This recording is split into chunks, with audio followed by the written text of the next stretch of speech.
Hey, Scott Lara, president of Military Fairs, F-A-R-E-S, militaryfairs.com.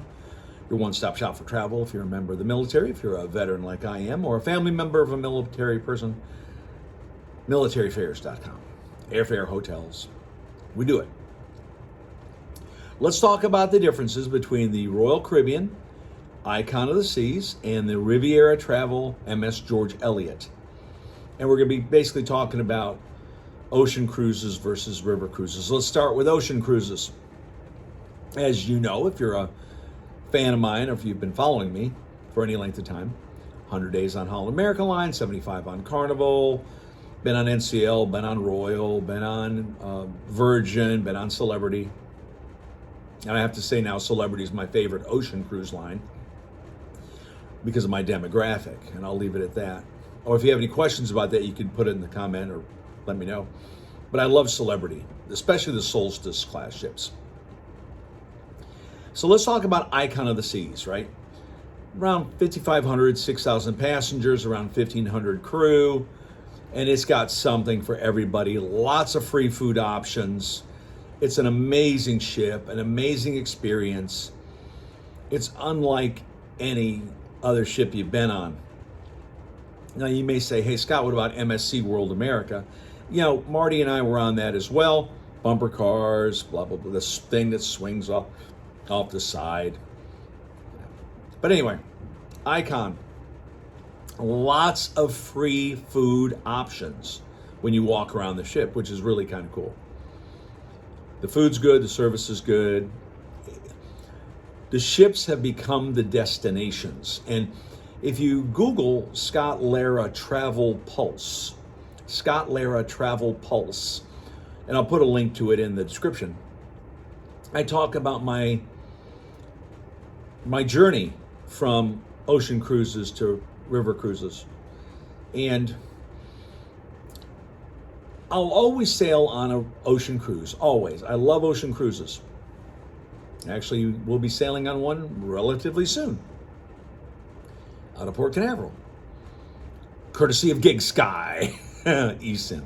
That's a plug at the end of the video, Gig Sky. But anyway,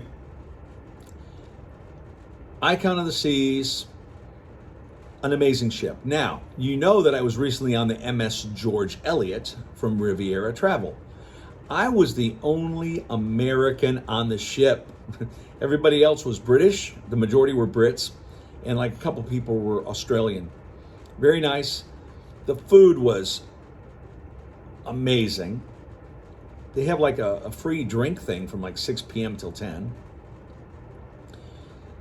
And you see the destinations. I mean, you pull right into a city and you get off, and this is the Rhine River cruise. Now, Danube, which I was on the AmaMagna, you know, sometimes you have to get on a bus or ride 30 minutes, 45 minutes, an hour to the destination. But you're seeing amazing stuff. But let's go back to Riviera Travel, the MS George Eliot. Rudesheim was one of my favorite places. Google Rudesheim coffee, check that out. It's got this cable car that goes way up a mountain.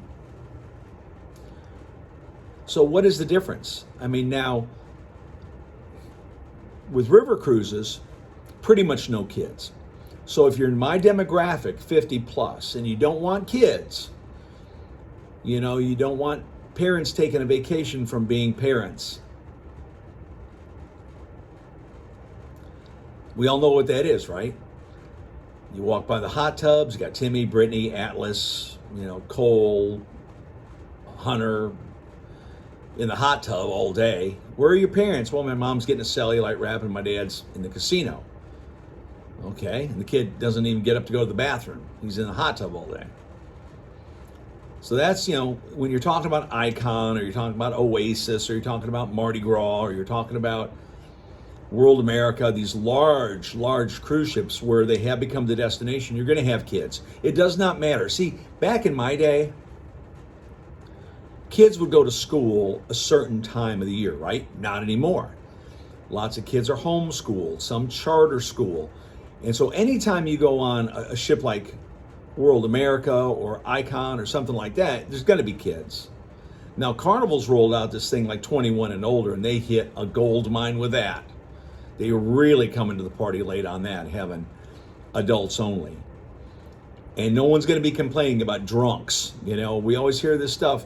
When somebody like myself says something on a forum about, you know, parents taking a vacation from being a parent, you'll always have somebody who comes out, well, what about the drunk people on the weekend? Got the drink package. They're bumbling around at 2 a.m. Or there's fights. Okay, got it. All right, checkmate. You want to go checkmate? Fine. You got both. You have kids in the hot tub and you have people being drunk. So let's review about the main differences between ocean cruises and river cruises. Ocean cruises, for the most part, have more people on them. With the exception of Carnival's adult-only cruises and Virgin Voyages, most other cruise lines have kids. Now, granted, I hear you in my hearing aids right now. Well, what about Ritz-Carlton? What about Regent? What about Holland America? Yes, okay, I got you. There are fewer kids on those brands. But on Holland America and NCL and these other ones, it's all multi-generational. Well, what does that mean? The millionaire grandpa who just sold his business for $10 million and wants all the kids and wants to see them, and I don't have and pass out their inheritance checks, you know, at the table, right? Here's your inheritance. Here it is now at the main dinner table, right? And grandpa's paying for everybody, of course. You know, that's multi-generational, where like on Holland America or NCL or something, you're going to have grandpa, the silver-haired grandpa, paying for everybody. But like I said, Icon, World America, Mardi Gras, these bigger ships, Oasis, lots of kids, but the ship has become the destination. If it's the ice skating rink, if it's the shows, if it's, you know, the people jumping in the pool, because most people have been to Nassau, most people have been to Half Moon Cay or not Celebration Cay yet, but have been to Ocean Cay or Half Moon Cay or Perfect Day at Coco Cay or Ocean Cay. They've been there. So the cruise lines are now making the ships the destinations. Why?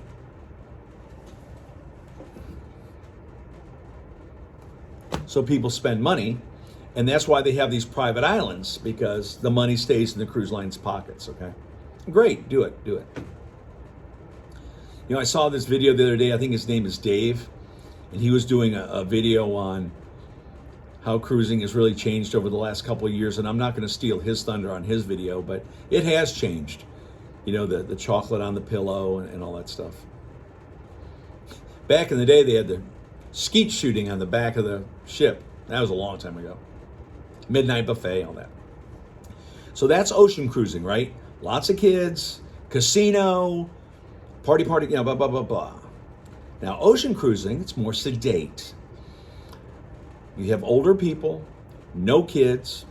You know, on the MS George Eliot and on the AmaMagna, they had a small hot tub, which was kind of cool. I didn't get in it, but it's kind of neat. And on river cruising, you pull right into the city for the most part, get off, and there's the city. It's kind of like walking around St. Augustine, Florida, you know. But these German towns and Austrian towns and French towns, I mean, your mouth just drops open. I mean, in Heidelberg, I think it was when I was there a couple of weeks ago, you know, buying the pretzels and buying the strudel and hot chocolate and chocolate crepes. Unbelievable. So those are the differences. Ocean cruises, a lot of people, kids, a lot of entertainment, a lot of excitement, go, a lot of people. River cruising, a lot fewer people, 130, 140, 120. Limited entertainment. You may have some guys on there with the accordion, or the violin player or the singer from the local town. They'll come on there. On the AmaMagna, when we got on in Wilshofen, that evening they had like the German people dancing and drinking the beer. I didn't fly in a day early, so I was tired. I should have went to that thing, but I couldn't make it. I was wiped out. But I learned that lesson when I went on the George Eliot. I flew in a day early to Frankfurt, spent the night in Cologne, Good night's rest, got my body clock back going. Not only my sleep clock, but my digestive clock. That's important too. No one ever talks about that. Get your digestive clock back in sync. But those are the main differences. Lots of people, fewer people. Kids, mostly adults. Lots of entertainment, local entertainment. You got shore excursions here, but they're going to cost you money. Many times on these river cruises, shore excursions are included. Now, if you want to go to a special museum or a special this or a special that or a special this, yeah, it may be a couple bucks more. Tips, that's another thing. $16, $18, $20 a day for tips. Now, on some river cruise lines, they will put a piece of paper in your cabin recommending €8 a day, €10 a day, €12 a day, but it's suggested, what you give them, right? On river cruises too, you tip the cruise manager separately than the crew, right? Because the money for the crew goes in a big pot, and that goes for the dishwasher and the waiter and the captain and the hotel manager, but the cruise manager is kind of like the cruise director, but the cruise manager does a whole lot more. They make sure you get on your bus okay and all that. River cruising, ocean cruising. They're both great. I love both of them. The only downside to river cruising, especially in Europe, is what? Type it in the comments below before I say it. 3, 2, 1. That 8-hour plane ride to Frankfurt. That 8-hour plane ride to Munich. Unless you're in first or in business, it's not fun. But once you get there, it's fun. And I think my airfare for the last two times I went, like end of March and then like October 14th, it was like $700 round trip. $700 round trip. I mean, that's not bad. To fly to another part of the world and get to experience stuff you've never seen. So go to my website, thecruisegenius.com. Check out my stuff on all my stuff. You'll see the AmaMagna, the George Eliot. You'll see Icon. You'll see World America. And you'll see AmaMagna and George Eliot. But what I also want to say is when you're ready to book that airfare, book your airfare on militaraffairs.com. If you're a member of the military, if you're a veteran. And also go to gigsky.com and you're going to you need to buy a data plan for your eSIM. Even if you're going on an ocean cruise, you need an eSIM because the Wi-Fi on cruise ships are expensive. And having an eSIM is just absolutely great. Scott Lair, thecruisegenius.com, president of militaraffairs.com. Ocean cruises, river cruises. Email me any questions you have, and I can help put you on a ship.